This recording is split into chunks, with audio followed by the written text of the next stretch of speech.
A new cutting-edge device is giving hope to thousands of children who suffer from heart defects like what Jimmy Kimmel's son Billy had. You remember, of course, Billy had an open heart surgery just at 3 days old. But could this medical breakthrough make those procedures a thing of the past? ABC's Eva Pilgrim has more. I have a story to tell about something that happened to our family last week. This funny man rarely gets choked up on his nightly comedy show, Jimmy Kimmel Live. But when his baby boy was sick last May, Jimmy got emotional. So this poor kid, this is what he looked like on Monday. Billy was born with a heart condition called tetralogy of Fallot, and at just 3 days old, had open heart surgery to repair it. 7 months later, after a second heart surgery, Jimmy brought Billy to work. Daddy cries on TV, but Billy doesn't. It's unbelievable. Billy will need more repair work done on his heart, but now there is a new technology that can repair the hearts of kids like Billy less invasively. 17-year-old Mac Grebe was born with the same heart defect as Billy Kimmel. Mac had 2 surgeries when he was little, so when his heart started giving him trouble 2 years ago, he says the prospect of another open heart surgery was petrifying. I faced life and death situations. If I had to do that again, I don't know if I could.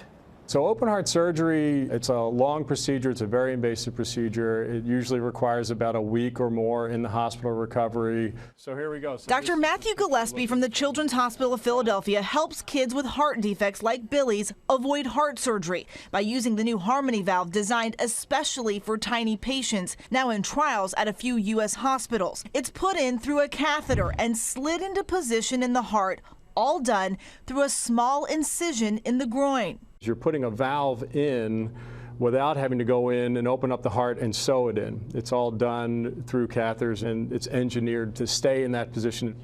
Mac's Harmony valve procedure was a success, and his hospital stay afterwards was the shortest it's ever been.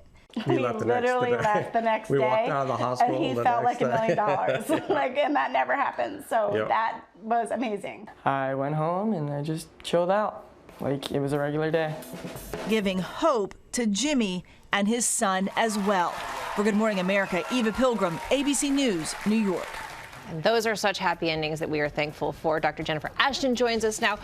Dr. Ashton, do we know what causes these conditions in babies? We don't, but what we do know is this is the most common type of congenital birth defect we see. It could be a problem with the chambers of the heart, the major vessels, or the valves, and that's because when the heart forms in utero, it has to fold into just the right way. So if you imagine these balloons, they're all red balloons, they're all folded, but if they fold incorrectly, you can wind up with a problem with the aorta, a problem with one of the chambers, a problem with the valve, and that's why it's so hard. There are a long list of heart defects. Some are critical and life-threatening. Others may never be detected. And you were telling me at an early age, these hearts in these babies are the size of a walnut, the tiniest little things. What can parents be on the lookout for? The good news is that most of the time these are picked up in a 20-week or 22-week prenatal ultrasound. Sometimes, though, they're not detected until the delivery room or the newborn nursery. The signs or symptoms, depending on what type of congenital heart defect it is, you might see a discoloration around the lips or coloring. Even in dark babies, you could see a pale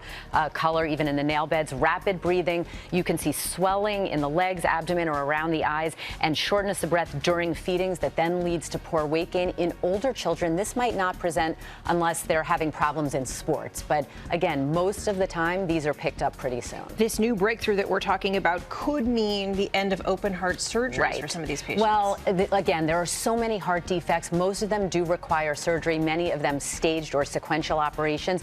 But if you imagine this clear tube as the vein, what we're seeing with this type of valve is the valve, the yellow umbrella, gets placed in through the groin. It goes all the way up to the right side of the heart. It finds its proper place, and then it's deployed, sparing that baby a cracked chest and an open sternum. So that's a big deal. Not for every type of heart defect, but for those, this makes all the difference. Certainly a breakthrough. Thank you. And it's not bad luck in this case to open an umbrella indoors.